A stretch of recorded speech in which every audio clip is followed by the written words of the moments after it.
I think that this entire DOGE apparatus and movement and what Trump has put in place is the nucleus of his entire presidency.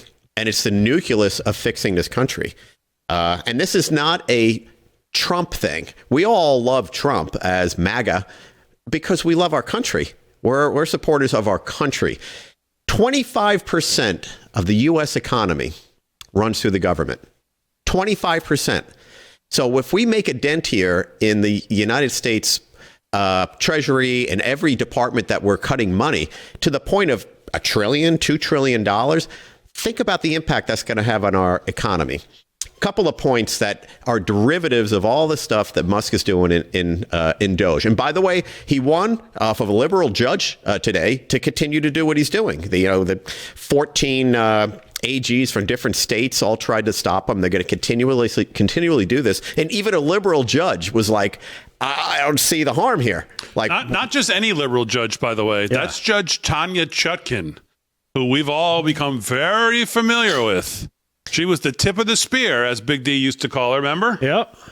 In the documents case. Was it the documents case? Yes. Yeah. And I think she saw the writing on the walls, like, they're going to focus on me if I make this political. I better stick to the letter of the law. Hey, it's so good that she did what she did. And that's going to happen. There are going to be judges that are going to be political, and they're going to say no. And there are going to be judges that are going to do what this woman did and say yes. The Supreme Court ultimately is going to back all of this stuff.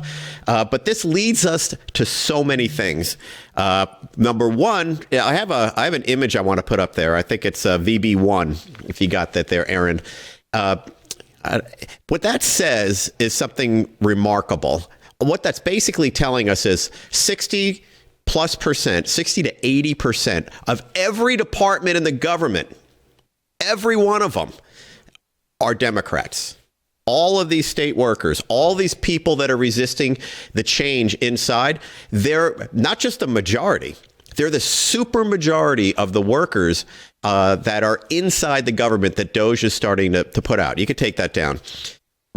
So that's one thing that we're finding through all of these things that we're exposing. You wonder why people talk about this deep state.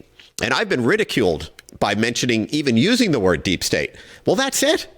That is the deep state. It's all of these people. Next up, they're going to go after the corruption in our government. It's the only way to fix this. They're wasting our money. They're going to special interests. They're sending stuff for just dumb stuff. I think that's obvious. But our politicians are getting rich, and they're identifying that. And I've just identified the folks in the squad. Why? Because I can't stand the squad. So I figured if I'm going to point anybody out. But this goes for just about everyone in Congress and the Senate. And there's a lot of conservatives that are going to be part of this, too. But you've got AOC.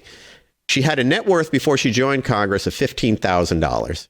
Her net worth now is, I'll get you guys guess on this. What do you think her net worth is now? $50 million. $23.6 million.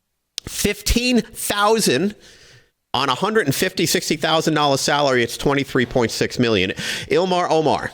She had a $62,000 net worth. Now it's $26 million. Of course. Rashid Tlaib, can't stand her. $8,000 net worth, $17.2 million. And this Ariana Presley, $3,000 net worth, $41.3. Those aren't isolated examples. That's across the board. And we got to do something about it if we're going to solve the problem. So this is the nucleus, I think, of Trump's entire presidency. Everything else is going to spawn off this.